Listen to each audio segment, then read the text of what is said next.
Hey guys, welcome to the video. Today we're gonna talk about the Sony a7 II and why I bought a Sony a7 II in 2018, specifically in May 2018.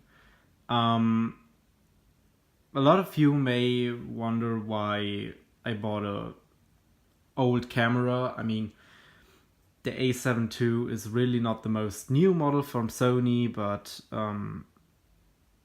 today I'm gonna go over some of the qualities the Sony a7 II has and essentially why I bought it and why I didn't buy maybe a different camera.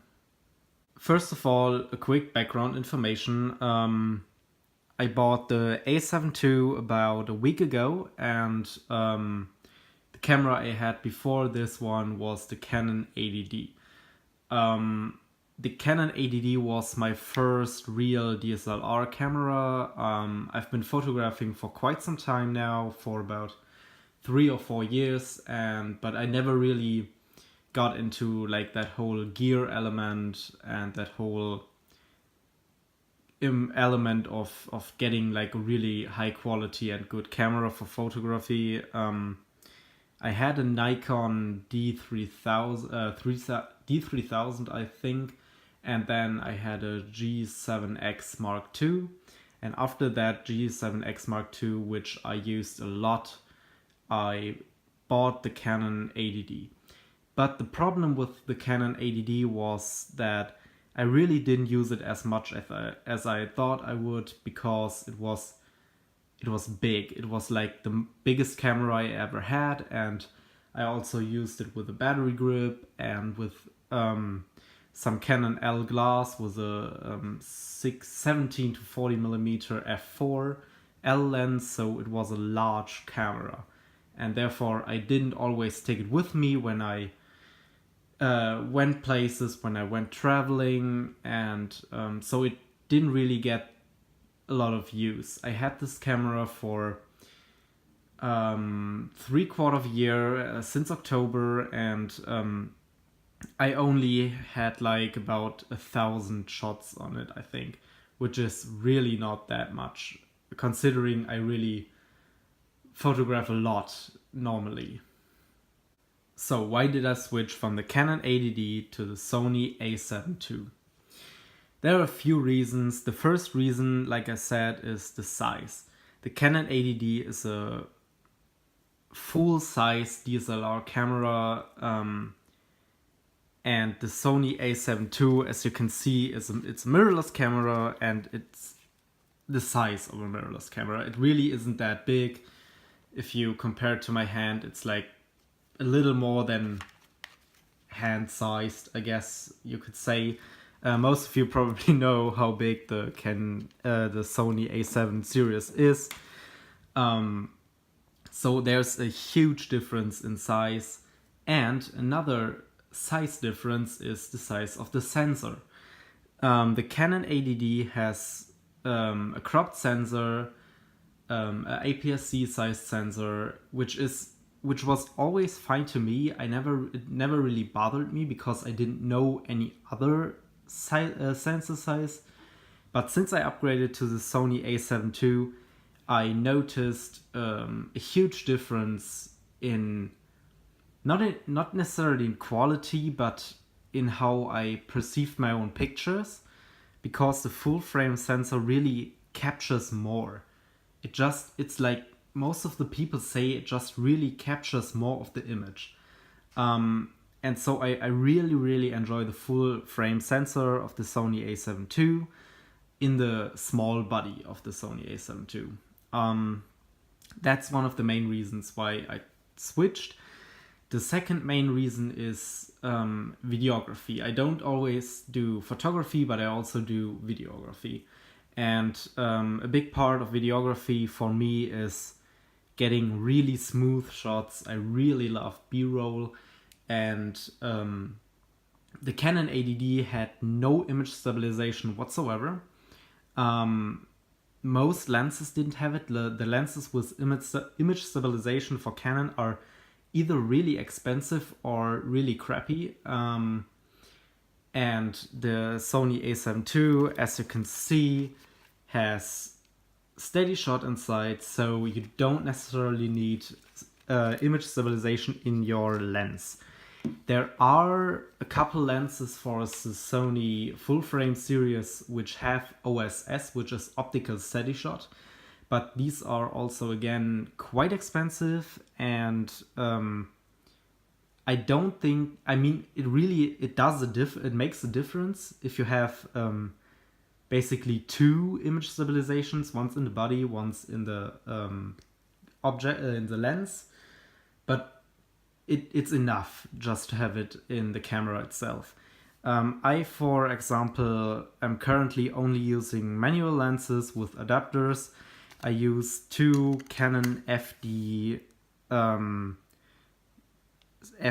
lenses, one's the 24 128, which is a really cool wide lens.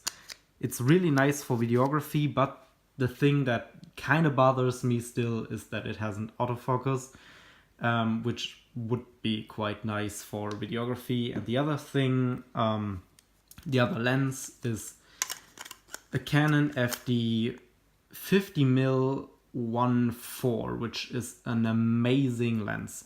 It's really sharp, it has a little bit of vignetting in the edges, but that can maybe come from the NovoFlex adapter. I'm not that sure about that, but it's an amazing lens. It's really sharp and has incredibly nice bokeh. I use it mainly for street photography. I do a lot of street photography when I'm traveling and when I'm just out and about. And yeah, so these two lenses are amazing for this camera, especially also for the full frame sensor. Okay guys, I kind of went a little bit off topic when it comes to why I switched. The main reason, as I said, why I switched is the full frame sensor, the small size, and with that small size comes the weight reduction. It's a quite light body. I think it's about 460 grams. And yeah, again, the second thing, the video, it has the image stabilization, and also what I didn't mention was it has full HD video at, I think, 60 frames, which is, it's not 4K, but it's really nice HD quality. The next thing I want to touch upon is the price. And the price is the main reason why I bought this Sony A series or A7 series camera. I could have gone with A7S, which is great for video, or an A7R, which is even better for photography because it has a 36 megapixel sensor instead of this one, which has a 24 megapixel sensor. But this camera, I bought it, I didn't buy it new, I bought it used with about 3,000 clicks. Sorry, which is really not that much. I think it's about 1.5 years old, so it was bought new 1.5 years ago. Yeah, so I paid 910 euros for this camera, which is about, I think, a little bit under $1,000, which is an incredible price for this camera. It's a 24 megapixel full frame sensor in a mirrorless body. It has image stabilization. It has, I think, 6 frames per second continuous shooting. I'm not quite sure about that one. I will look it up and put it in the description below. But yeah, it has amazing features. It has a large screen, which is not touch, but it is tilt. It tilts. It's a tilting screen. Yeah, so it's an amazing camera for under $1,000 bucks. For normally under $1,000 bucks if you buy it used. And and there is no other full frame camera with these specs for, I'd say, under 1.6K or even under 2K.